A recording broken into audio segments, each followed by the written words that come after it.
បាទបងប្អូនអរគ្នានេះគឺជាថ្នាំជំងឺឬដូងបាទបងប្អូនអរគ្នាហ្នឹងហើយបងប្អូនអរគ្នាមួយរយៈមុនគឺខ្ញុំលក់តម្លៃមកកញ្ចប់$10ក៏ប៉ុន្តែឥឡូវហ្នឹងគឺ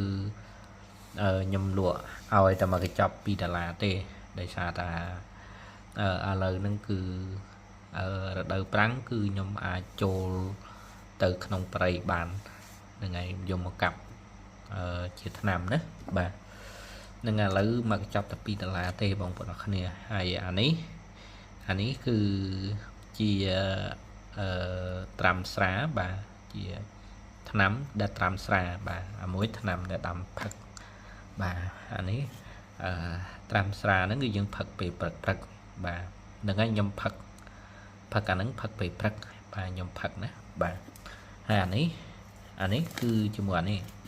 បាទខ្ញុំយកត្រាំជាមួយអានេះបាទហ្នឹងហើយអានេះគឺយើងញ៉ាំវាផ្សេងណាបាទហ្នឹងហើយសម្រាប់អ្នកដែលកើតជំងឺឬដុំបានយូរឆ្នាំបាទហើយមិនជាខ្ញុំទៅពិបាកបត់ជើងមានការធ្លាក់ឈាមបាទពិបាកក្នុងខ្លួនអាហ្នឹងយើងអាចដាក់បានជាពិសេសថ្នាំវាមានច្រើនប្រភេទបងប្អូនអ្នកគ្នាថ្នាំ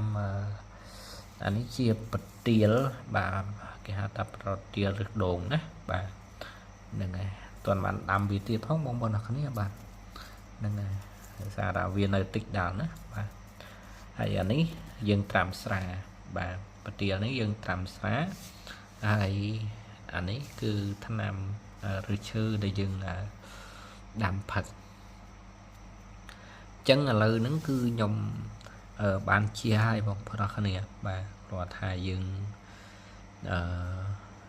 កើតយូរឆ្នាំហើយដល់ពេលដែលកើតយូរឆ្នាំចឹងហើយ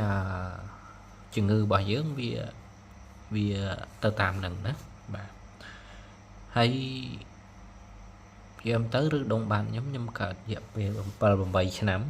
ខ្ញុំធ្លាក់ឈាមខ្ញុំចូលពេទ្យបាទខ្ញុំមានវីដេអូដែលខ្ញុំចូលពេទ្យបាទខ្ញុំបញ្ចូលឈាមបាទហ្នឹងហើយខ្ញុំថតយូរហើយប៉ុន្តែបងប្រុសរបស់ខ្ញុំគាត់ផ្ញើខ្ញុំឲ្យគឺខ្ញុំផុសឲ្យមើលទៅណាបាទហ្នឹងហើយអាហ្នឹងជាអ្វីដែលខ្ញុំធ្លាប់ជួបប្រទះបាទហ្នឹងហើយបើបងប្អូនអរគ្នាចង់ដឹងបងប្អូនអរគ្នាអាចសាកមើលបានព្រោះអីឥឡូវគឺខ្ញុំលក់តែតម្លៃ$2ទេនៅក្នុងមើលចប់បាទហ្នឹងហើយថ្នាំរឹងដុំបាតនឹងដើរបើសិនជាតើយើងសាកមើលអ្នកខ្លះក៏ត្រូវនឹងថ្នាំនេះបាទអ្នកខ្លះក៏ត្រូវនឹងថ្នាំនោះបាទវាអត់ដូចថាវាអត់ទៀងទេបាទខ្ញុំមិនដូចថាខ្ញុំត្រូវជាមួយនឹងអានេះបាទហើយនឹងអានេះហើយនឹងអានេះបាទវាត្រូវ3មុខហ្នឹងវាត្រូវបាទហ្នឹងហើយត្រូវខ្លាំងជាងគេគឺ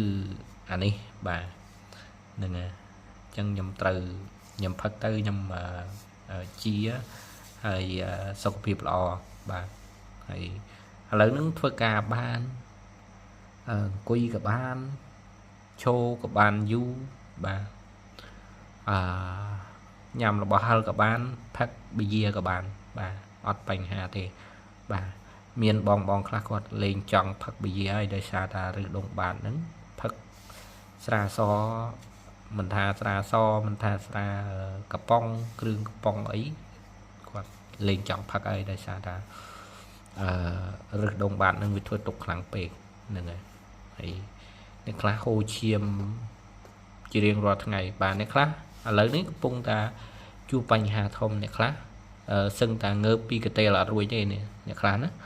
បាទឬដងបាតវាធ្វើឲ្យយើងនឹងអស់កម្លាំងបាទទីមួយអស់កម្លាំងអត់សូវមានកម្លាំងធ្វើការទេបងប្អូនអ្នកគ្នាបើសិនជាបងប្អូនអ្នកគ្នាកើតហើយបងប្អូនអ្នកគ្នាអាចចាប់អារម្មណ៍មើលបានខ្លាំងអត់មានកម្លាំងធ្វើការទី2គឺវាធ្វើទុកបាទវាធ្វើទុកនៅពេលដែលយើងបត់ជើងមកយើងមានការឈឺការលៀនកសាគូតបាទការធ្លាក់ឈាមបាទហើយជាពិសេសយើងទៅ ឲ្យតអ្នកកើតឬដុំបានគឺភាគច្រើនបងប្អូនអរគ្នាចាំចំណាំមើលអានឹងពេលខ្លះយើងអត់បានចាប់អារម្មណ៍ថាយើងអស់កម្លាំងទេបាទយើងចំណាំមើលបាទគឺយើងអស់កម្លាំងខុសពីធម្មតាបាទអត់ដូចមនុស្សគេធម្មតាគេធ្វើការធ្វើអីបានយូរបើយើងធ្វើការអីចាប់អត់ណាបាទវាខូចគេហៅថាខូចការងារប៉ះពាល់ដល់អារម្មណ៍យើងទៀតបាទហ្នឹងហើយអញ្ចឹងតម្លៃតែ$2ទេបងប្អូនអរគ្នាអាចសាកមើលបានបាទ